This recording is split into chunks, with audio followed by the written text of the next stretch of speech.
Next educational video, Introduction to Vector Fields. Let's go straight to the definition. We begin with a 2D vector field. A 2D vector field is a vector in a two-dimensional space whose components are functions of x and y, and x, y represent a point in space. So here is a typical diagram that illustrates a vector field. D is the domain containing all the x and y. At any particular point x, y, we have a vector with x, y as the initial point. To understand vector field better, let's plot a specific example. So here is a vector field. The first component is x, second component is y minus x. So both are functions of x, y.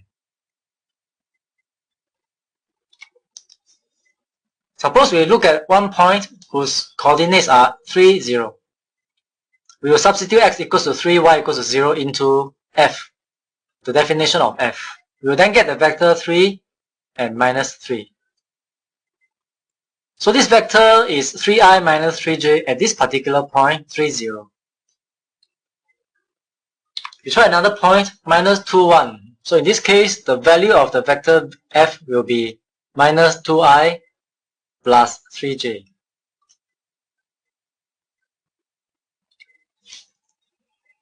We have learned vector value functions before, so let's make a comparison between vector value functions that we learned in earlier videos and the vector field that we are learning now.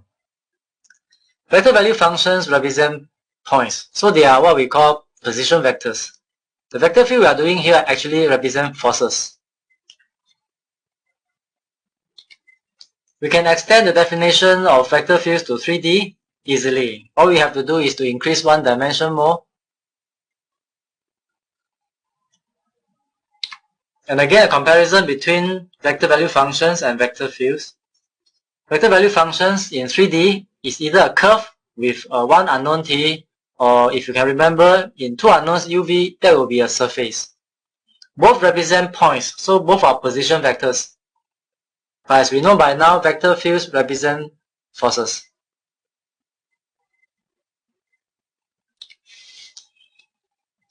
An example of a vector field that we all know is the gravitational field, shown on this slide.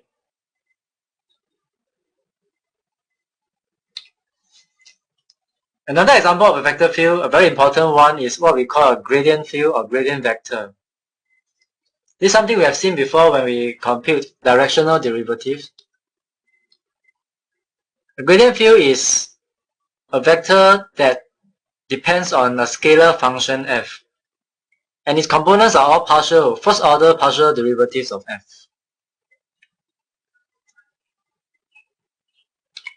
We end the video with an example involving the gradient vector.